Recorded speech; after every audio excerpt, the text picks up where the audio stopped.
Moving day is always an exciting time, and it's especially exciting when it's a new home. It's November, so there's a chill in the air as we start to move mounds of junk from one place to another. Everything gets piled into the basement family room until there's time to sort things out. And since it's November, not much will be accomplished until next spring. My, how I've turned a little grayer since then. The entire house needed a good cleaning and repainting. It got it. Then it was a matter of buying new furniture and arranging everything in place. A feature of the living room was a floor-to-ceiling stone fireplace. The kitchen needed a complete remodeling and redesign as we didn't like the way it looked. There was something about the layout that bothered us.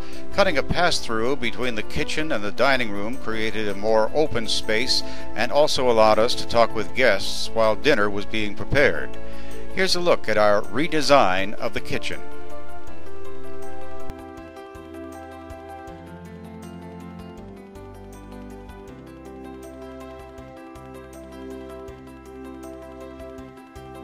The driveway was widened out to 18.5 feet to accommodate 2 cars.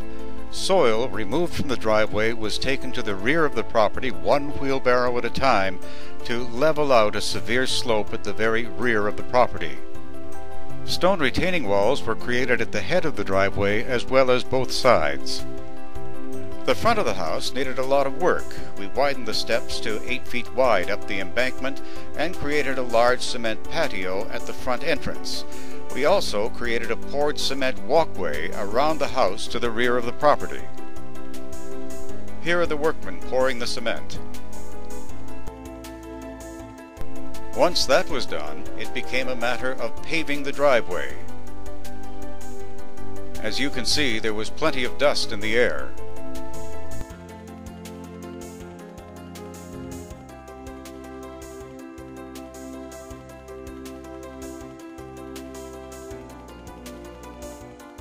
And here's a look at the completed job. The driveway is widened, paved, and stone retaining walls are in place.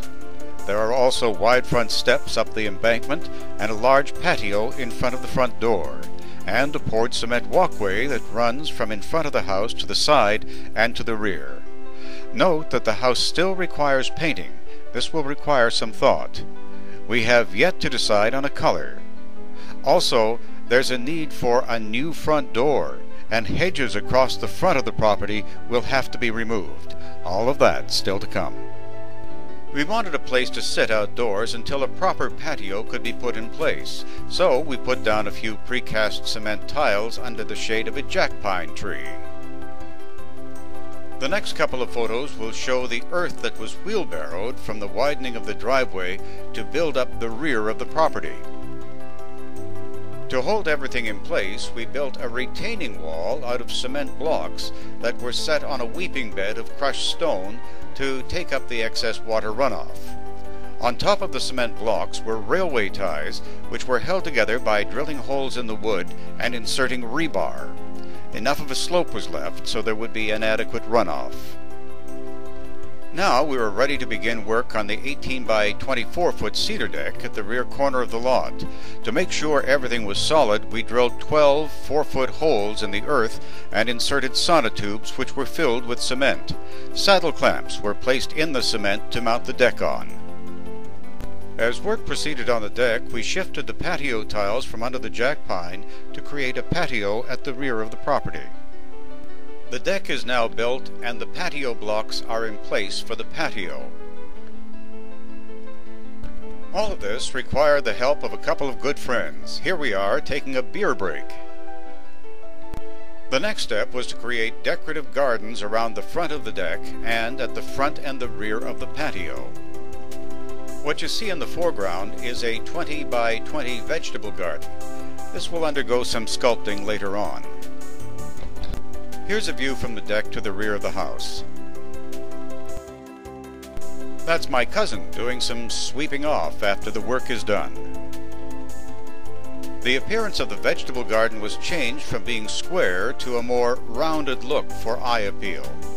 A dry lake was created next to the deck out of smooth beach stones, and a fern garden was placed on either side of the dry lake.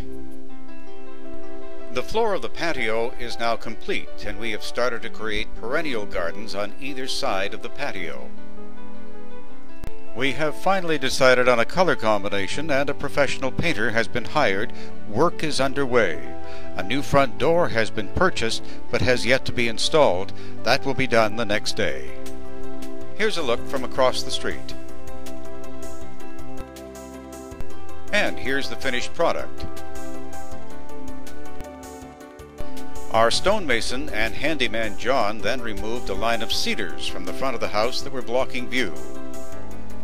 Here it is without the cedars.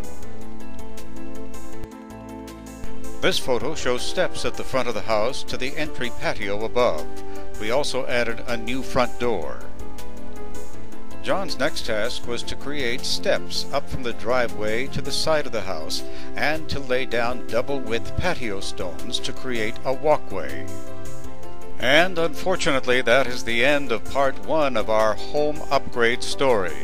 There's still mountains of work to be done, as you'll see whenever I find that darn missing photo album. It's around somewhere.